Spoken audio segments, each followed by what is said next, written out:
ವಿಧಾನಸಭೆ ಕಲಾಪದಲ್ಲಿ ಮತ್ತೆ ಅಬಕಾರಿ ಸದ್ದು ಮಾಡಿದೆ. ಅಬಕಾರಿ ಸಚಿವ ತಿಮ್ಮಾಪುರ ರಾಜೀನಾಮೆಗೆ ಬಿಜೆಪಿ ಬಿಗಿ ಪಟ್ಟನ್ನ ಹಿಡಿದಿದ್ದಾರೆ. ಅಬಕಾರಿ ಇಲಾಖೆ ಹಣ ದುರ್ಬಳಕೆ ಆಗ್ತಾ ಇದೆ ಅಂತ ಹೇಳಿ ವಿಪಕ್ಷ ನಾಯಕರು ಕಿಡಿಕಾರ್ತಾ ಇದ್ದಾರೆ. ವಿಧಾನಸಭೆಯಲ್ಲಿ ಬಿಜೆಪಿ ಶಾಸಕರಿಂದ ಧರಣಿಯನ್ನ ಮಾಡಲಾಗ್ತಾ ಇದೆ. ಹಗರಣ ಮಾಡಿ ಬೇರೆ ರಾಜ್ಯಗಳ ಚುನಾವಣೆಗೆ ಎಲೆಕ್ಷನ್ಗೆ ಹಣವನ್ನ ಬಳಕೆ ಮಾಡಿಕೊಳ್ಳಲಾಗ್ತಾ ಇದೆ. ಹಗರಣದ ಬಗ್ಗೆ ಸರಿಯಾದ ತನಿಖೆ ಆಗಬೇಕು ಅಂತ ಹೇಳಿ ಆಗ್ರಹಿಸ್ತಾ ಇದ್ದಾರೆ. ತಿಮ್ಮಾಪುರ ಈಗಲೇ ರಾಜೀನಾಮೆಯನ್ನ ಕೊಡಬೇಕು ಅಂತ ಹೇಳಿ ಆಗ್ರಹಿಸ್ತಾ ಇದ್ದಾರೆ ವಿಪಕ್ಷ ನಾಯಕರು.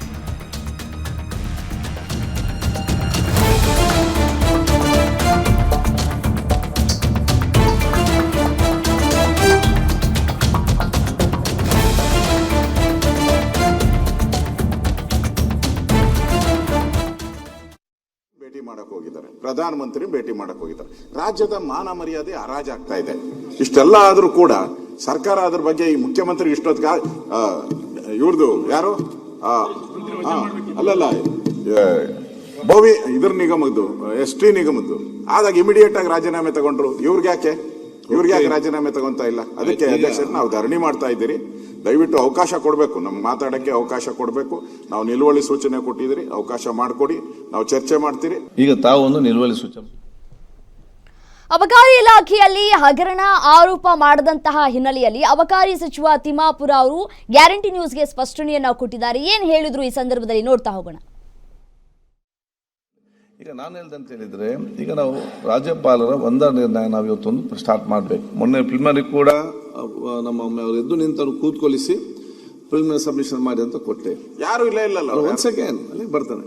ಈಗೇನಾಗಿದೆ ಅಂತ ಹೇಳಿದ್ರೆ, ಫಸ್ಟಿಗೆ ರಾಜ್ಯಪಾಲರ ಒಂದರ ನಿರ್ಣಯ ಇವತ್ತೊಂದು ಆಗಲಿ, ಒಂದು ಪುಣ್ಣನ ಮಾತಾಡಲಿಕ್ಕೆ ಇದೆ ಮತ್ತು ಪ್ರದೀಪ್ ಈಶ್ವರ್ ಮಾತಾಡಲಿಕ್ಕೆ ಅಲ್ಲಿ ಅದು ಒಂದು ಆ ಪ್ರೊಸೀಜರ್ ಮಾತಾಡ್ತಾ ಹೋಗ್ತೀನಿ. ಯಾಕಂದ್ರೆ ಅಬಕಾರಿ ವಿಚಾರದ ಬಗ್ಗೆ ಇವತ್ತು ಬಿಜೆಪಿ JDS ದೊಡ್ಡ ಮಟ್ಟದಲ್ಲಿ ಹೋರಾಟವನ್ನ ಮಾಡ್ತಾ ಇದೆ. ಅವರ ರಾಜೀನಾಮೆ ಕೂಡ ಒತ್ತಡವನ್ನ ಏರ್ತಿರುವಂತದ್ದು. ಹೀಗಾಗಿ ಈ ವಿಚಾರಕ್ಕೆ ಸಂಬಂಧಪಟ್ಟಂತೆ ನಮ್ಮ ಜೊತೆ ಅವರಿದ್ದಾರೆ, ಮಾತಾಡ್ತಾ ಹೋಗ್ತೀನಿ. ಸರ್, ಇವತ್ತು ನಿಮ್ಮ ಮೇಲೆ ಷಡ್ಯಂತ್ರ ಆಗಿದೆ ಅಂತ ಆರೋಪವನ್ನ ನೀವು ಹೇಳ್ತಿದ್ರಿ. ಆದ್ರೆ ಬಿಜೆಪಿ ಮತ್ತು JDS ಹೋರಾಟವನ್ನು ಮಾಡ್ತಾ ಇದೆ. ಇಲ್ಲಿ 6,000 ಹೆಚ್ಚು ಕೋಟಿ ಅವ್ಯವಹಾರ ಆಗಿದೆ. ಏನಾಗಿದೆ CL7 ಮಾಡೋದಕ್ಕೆ ಆರೋಪ ಮಾಡ್ತಿದ್ದಾರೆ. ಸಾಕ್ಷಿ ಅದಾವ, ಆಡಿಯೋ ಸಾಕ್ಷಿ ಇಟ್ಕೊಂಡು ಆರೋಪ ಮಾಡ್ತಾರೆ. ಆಡಿಯೋ ಸಾಕ್ಷಿ, ಆಡಿಯೋ ಬಗ್ಗೆ ಯಾರು ಏನೇನು ಹೇಳ್ತಾರೆ ನನ್ಗೆ ಗೊತ್ತಿಲ್ಲ. ಅದೆಲ್ಲ ಹೇಳೋಣ ಬಿಡಿ. ಸದನದಲ್ಲಿ ಕೂಡ ಹೋರಾಟ ಮಾಡ್ತೀವಿ ಅಂತ ಹೇಳ್ತಾರೆ. ಮಾಡ್ಲಿ ಬಿಡ್ರಿ.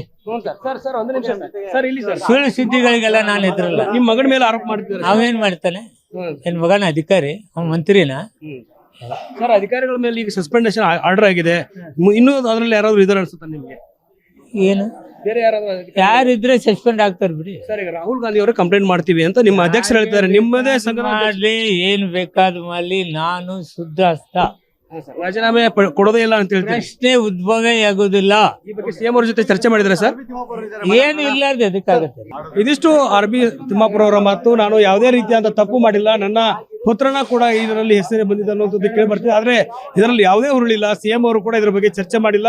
ನಾನು ಸದನದಲ್ಲಿ ಪ್ರಶ್ನೆ ಕೇಳಿದ್ರೆ ಇದಕ್ಕೆ ಸ್ಪಷ್ಟವಾದ ಉತ್ತರವನ್ನು ಕೊಡ್ತೇನೆ, ನಾನು ಯಾವುದೇ ಕಾರಣಕ್ಕೂ ಕೂಡ ರಾಜೀನಾಮೆ ಕೊಡಲ್ಲ ಅನ್ನುವಂತ ಮಾತನ್ನ RB ತಿಮ್ಮಾಪುರ ಅವರು ಹೇಳ್ತಿರುವಂತದ್ದು. ಕ್ಯಾಮರಾ ಪರ್ಸನ್ ಶಿವು ಜೊತೆ ದುರ್ಗೇಶ್ ನಾಯಕ, ಗ್ಯಾರಂಟಿ ನ್ಯೂಸ್, ಬೆಂಗಳೂರು.